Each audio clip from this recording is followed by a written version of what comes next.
Dans cette rétrospective sport, retour sur les nombreux événements organisés par l'UCEP et son président Jean-Luc Ellis, très actif sur le terrain. Une énergie qui sera récompensée lors de la remise des prix en juin et perpétuée dès la rentrée, avec plusieurs actions, dont la Journée nationale du sport qui rencontre un beau succès. Donc le rôle de l'UCEP, c'est développer le vivre ensemble à travers des activités sportives avec les enfants du premier degré. Donc aujourd'hui, c'est vraiment une opportunité pour nous d'utiliser cet outil que le Collège du Mont des Accords a, cette base de voile. Et pour nous, vraiment, c'est une opportunité vraiment pour les élèves de faire cette liaison école-collège qui est dans les nouveaux programmes. Du kayak, de la voile, du kayak seulement. Non. Du basket, du handball. On a fait de la voile. On a fait beaucoup de choses. Ouais.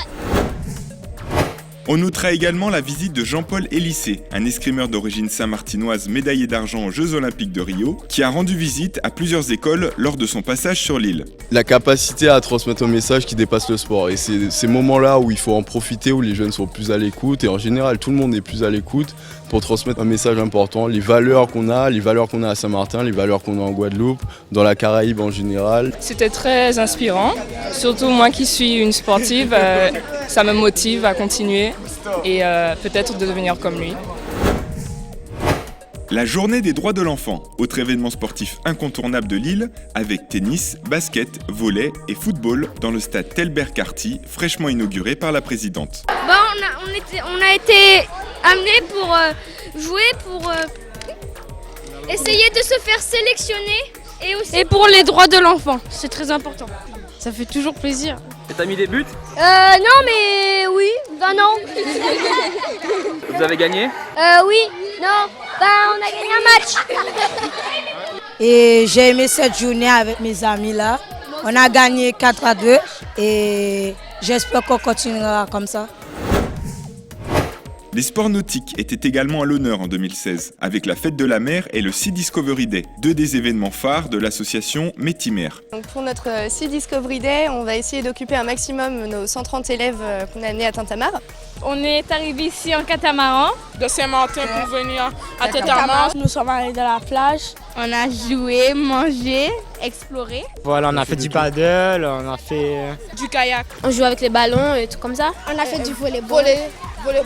On a fait un jeu des trésors. Oui, on a fait une chasse au trésor où en fait il y avait des indices et on devait suivre chaque indice caché dans des trésors. Vraiment les élèves sont satisfaits, ça fait plusieurs années qu'on fait ça et à chaque fois les élèves sont ravis, certains viennent ici pour la première fois, certains n'avaient même jamais pris de bateau. Nos sportifs de haut niveau se sont également distingués en 2016. Julien Quintel en planche à voile en participant au championnat du monde, ou encore Thomas Witzak en ski nautique, élu sportif de l'année en janvier. Je m'appelle Thomas Witzak et j'ai 14 ans. Je fais du ski nautique, consiste en 3 disciplines. Il y a le slalom, figure et saut. Le slalom consiste à contrôler 6 bouées. Une fois qu'on a une vitesse constante, on raccourcit la corde. Après il y a les figures, consiste à faire le plus de points possible. On va le droit de faire 2 fois la même figure. On fait plusieurs figures et le saut consiste à qu'un tremplin et aller le plus loin possible.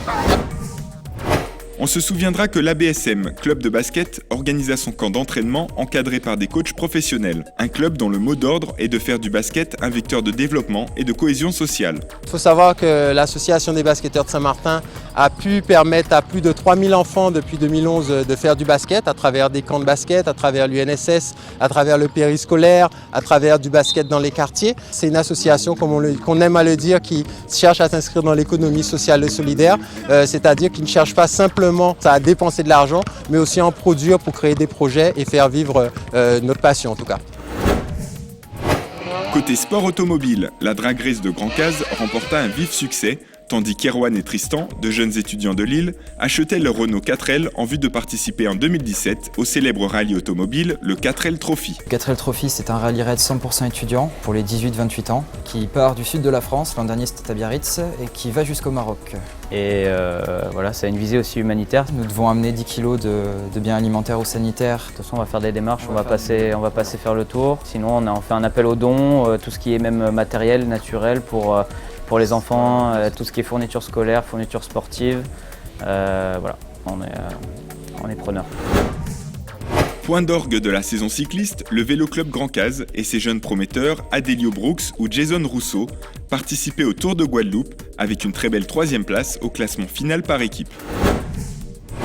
Enfin, l'année fut riche en courses pédestres, organisées par les associations Dream of Trail ou encore What de Neuf. La Running Night de décembre, une course nocturne, remporta un franc succès avec plus de 370 participants. En fait, c'est une course qui est ouverte à tous, accessible à tous. Le maître mot de la course, c'est la magie de Noël. C'est ni le sportif, ni l'âge, ni quoi que ce soit. Donc c'est pour ça, je pense qu'on est la course qui rapporte le plus de public sur Saint-Martin. Le fait qu'on puisse se déguiser, des gens de bonne humeur qui sont là pour faire du sport, en même temps s'amuser. C'est tout ce côté-là qu'on adore dans la Running Night. Énorme effort et c'est génial. Pour moi, c'est cohésion sociale, quoi. Le mot qui résume tout ça, c'est la cohésion sociale. Je trouve ça super.